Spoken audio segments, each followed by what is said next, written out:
Okay, here we go again with another informal talk at the Lock Gallery Landscape LDSP exhibition. My friend George Baker saw the first video that I made a couple of days ago, and he says, why don't you show yourself in the presentation? People might like to see you. So hi George.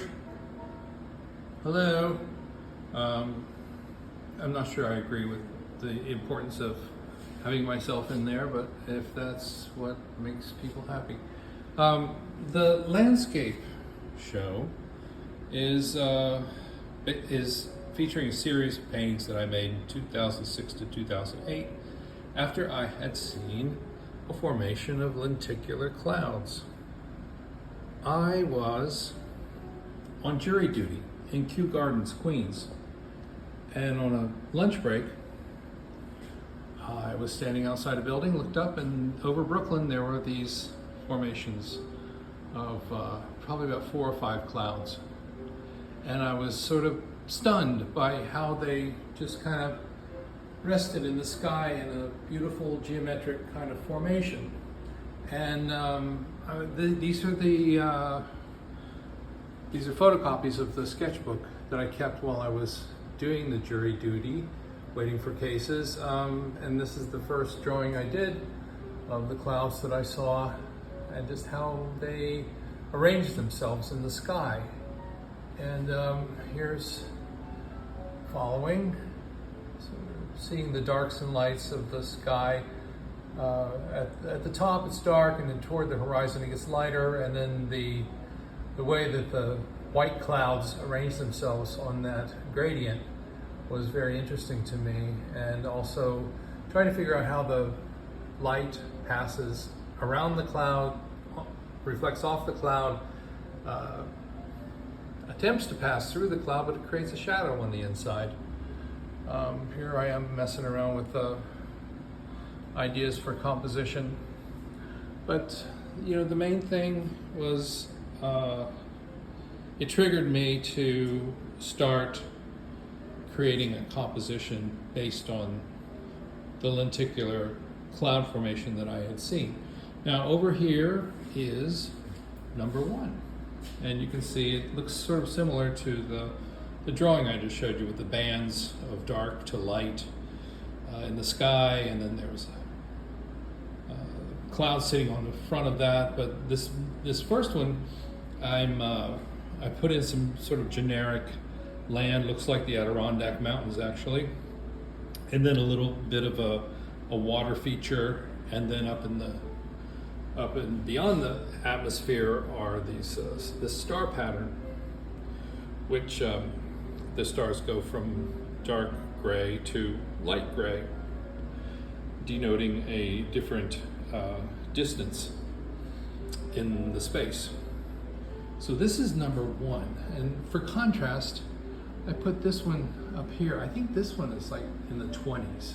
So you can see where it started, and as I began to formulate the composition, the arrangement, basically the equation of how much weight and how much space and how much movement the line has that's articulating each one of these elements of the composition. You can see where it went from just the schematic idea up to a more refined composition. And that's pretty much the story of this series, is that each one, it is creating its own equation, and the equation changes from one to the next. This is number 2, believe it or not. We just saw number 1. This is number 2. It's got the land feature, it's got the water feature, it's got the star feature, and the lenticular clouds, and it also has stars, and then above the stars, what's beyond the stars? What is beyond the stars? Everybody knows it's unprimed Belgian linen. That's what's beyond the stars, in case you were wondering. Also, this, I can't remember, oh, I know what I did. I painted the sky and then I masked out this area and then I just kind of hit it with a brush stroke of white and gray, really quick, you know? Just getting to the heart of the matter as quickly as possible.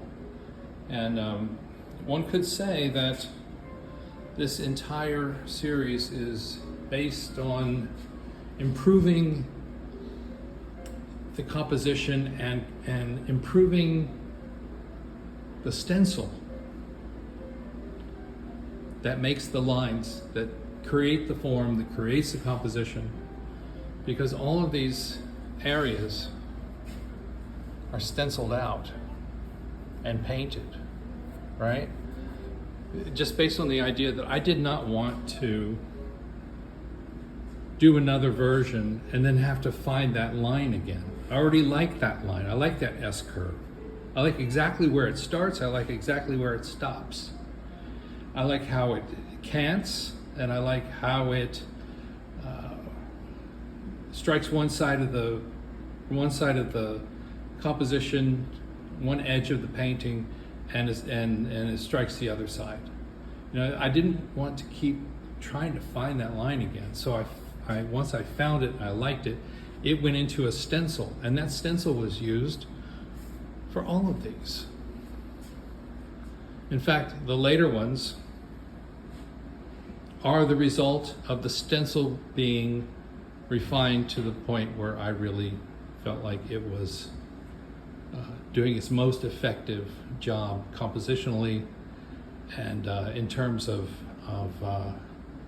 just the basic structure of the composition.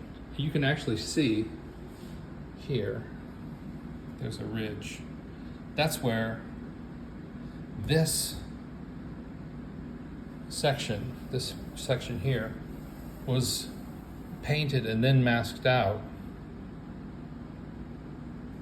and it left, the masking tape left this ridge here.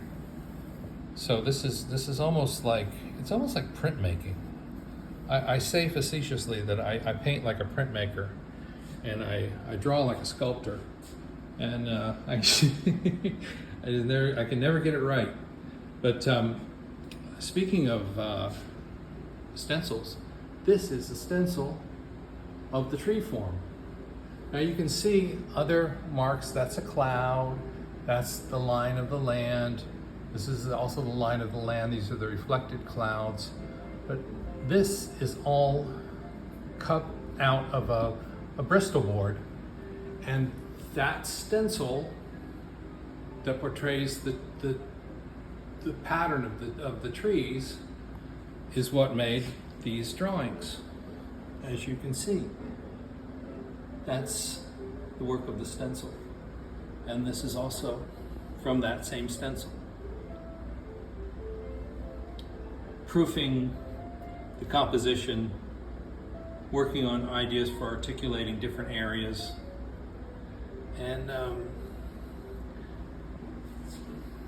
this one in particular, this is interesting. This is a gilded panel. I gilded the entire panel with metal leaf, gold metal leaf, and then I stenciled out the tree pattern, and then I masked the tree pattern out so that it resisted the paint, and then I proceeded to paint the entire composition, the background, the land form, the clouds, everything. And then when everything was painted in, dark to light, dark to light, dark to light, everything was painted in, I removed the masking tape and revealed the gilding of the panel. It's a pretty wild effect. And what happens, what's really the big thing about this one, is that that pattern is integrated with the forms of the water, it's integrated with the forms of the land, it's integrated with the form of the sky. but it doesn't integrate with the clouds. And it doesn't integrate with the cloud reflections. So, what that says is that the clouds are in front of everything. Everything else is a backdrop. And what we consider to be clouds, to be atmospheric, to be part of the background, in the distance, actually the clouds are the nearest thing to us in this composition. And I found that terribly interesting. And it was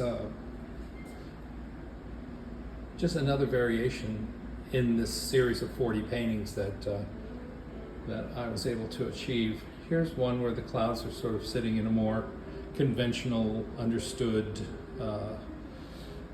attitude in the atmosphere and in the reflections. Here is the first. I think this is the first one that I did where the clouds were in front of everything. I did a pattern. This is number 29 in the series. I made a pattern. It went through all the elements in the surface of the painting, but the clouds sat in front of that pattern, which means that the clouds sit in front of everything. Another thing that I'm doing in these paintings is I am masking out, again, I'm masking out this tree form. I paint the canvas surface a certain color, and then I paint on top of that. And this certain color is sort of a medium gray. But what's interesting is that when the color that's applied to the canvas, like in this case, it's a dark that goes to light, right? But wherever the paint on the canvas is darker than the masked out area, the masked out area looks lighter. And then once you go over here, when the paint on the canvas gets lighter than the masked out area gets darker. But this is just an illusion. This color and tone is the same as this color and tone. But because it's sitting relative to a darker or a lighter tone, it looks different in appearance. I know that's visual concepts 1 or 2, I'm not sure which, but I think that is such a cool effect that I keep using it in my paintings. Same here. Same exact thing.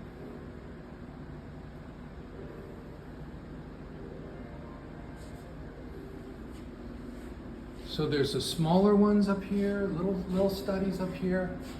And I think it was in one of these studies that I kind of came to the realization that I wanted one part of the canvas, one part of the composition to be completely at a state of rest, at a state of balance, equality, however you want to say it. Now this one is number 21. This is a pretty good example. Do you see how right here, all these tones are the same? It's different colors, of course, but the tones are all the same. Whereas what drives the composition is to have this dark tone modulate down into light. This over here is dark, it modulates into light, and then where all these connections happen, it creates a space between the two. And even here, down here in the dark, it goes from dark to light up there. And the edges where the elements of the composition meet, they become energized by the dynamics of the light and dark pushing against each other. But over here, in this one little part, they're all the same. So it's a place of rest, a place of non-dynamism. It's a place of everything in similitude, if that's actually the word. And you can see all the compositions start to have that toward the end. This is, I forget what number that is. I should know, but I don't. I think it's probably 39. This one's 40. This one's 41. I know this is the last one. This is number 41. And you can see the tones are all the same. And then here again, totally the same, but in the rest of the composition is dark to light, light to dark, dark to light, everything running into each other, pushing, creating edges. Same here. But everything sort of comes together as the same tone over here. Just, you know, subtle stuff. And you know what's really crazy is I noticed to see them backwards, like in this reflection of the mirror, once you get used to seeing them a certain way, if you look at it in a mirror and you see it backwards, it's like, holy smokes. That is spatially really doing some interesting stuff. So I hope you enjoyed this discussion of lenticular clouds and coming up with compositions and painting and space and forms, and just trying to articulate the energy of the idea, the energy of the form, you know, the world we live in, what our reaction is to it. I left this one unframed because you can see I made those clouds, and this one is number 11. I made those clouds with just one brush stroke, just pushing one brush stroke. In that form, and then I masked over with the stencil, the mighty stencil. I masked over that, and masked out the cloud form, and then painted the whole sky, and then took off the masking, and you could actually, you know, it looks like, you know, clouds, like I painted them, right? But actually, if you can see where the stencil was placed. And that single brush stroke sort of was turned into an oval. See, I guess I'm just really captivated by that sort of thing. Oh, and I didn't show you this other thing. One more thing I want to show you, sorry. I'm doing this very informally, and I'm going to have to turn this studio back into a framing business soon, so I'm really not that thrilled about it, but you know, reality, it's what's for dinner. So there's that, but I wanted to show you the babies. The babies! Must see the babies. Here's the tiny ones, the 4x6s or whatever they are. That's number 18. Really the only time the clouds really became a color in a few of these, which denotes that it was late, that it's just different time of day, like it's a late time of day. This one, also, this color you see of the clouds is the color of the panel. And I masked out that cloud formation with masking tape, and I painted the sky with one brush stroke of a brush that was charged with that gray and blue, and then to the white. That's one bang, one brush stroke that way. And then I removed the masking tape, and then you can see it does that trick we talked about before. Its relative tone in that patch of paint, wherever where the paint is darker, this will appear lighter. And wherever the paint becomes lighter, this will become darker. Do you see?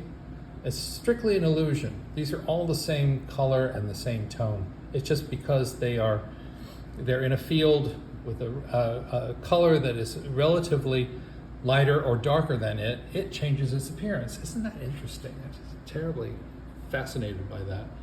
But yeah, and then you only have you have three little stars, whereas normally there's a whole bunch. And then this is the number 19. It has orange clouds, and it was also done with one brushstroke. This was one brushstroke. This was masked out. Then this was masked out, one brushstroke. This was masked out, one brushstroke. And it has 4 stars. This one is number 20. It has yellow clouds, and it also has 4 stars. And then stylization, trying to articulate the clouds. What are the clouds made of? How are they articulated? Trying to break it down to its most essential form was how the light hits the clouds. And again, we have everything coming to the end in the same tone, whereas the rest of the composition is just a series of different tonal dynamics running into each other. Here's another one. Again, trying to break down to the most essential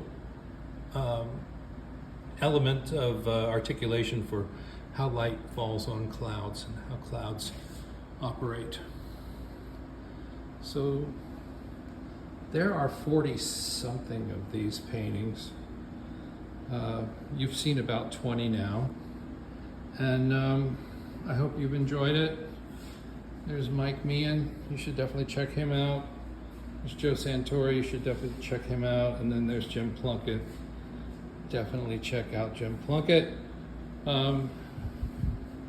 And the landscapes, 2006 to 2008.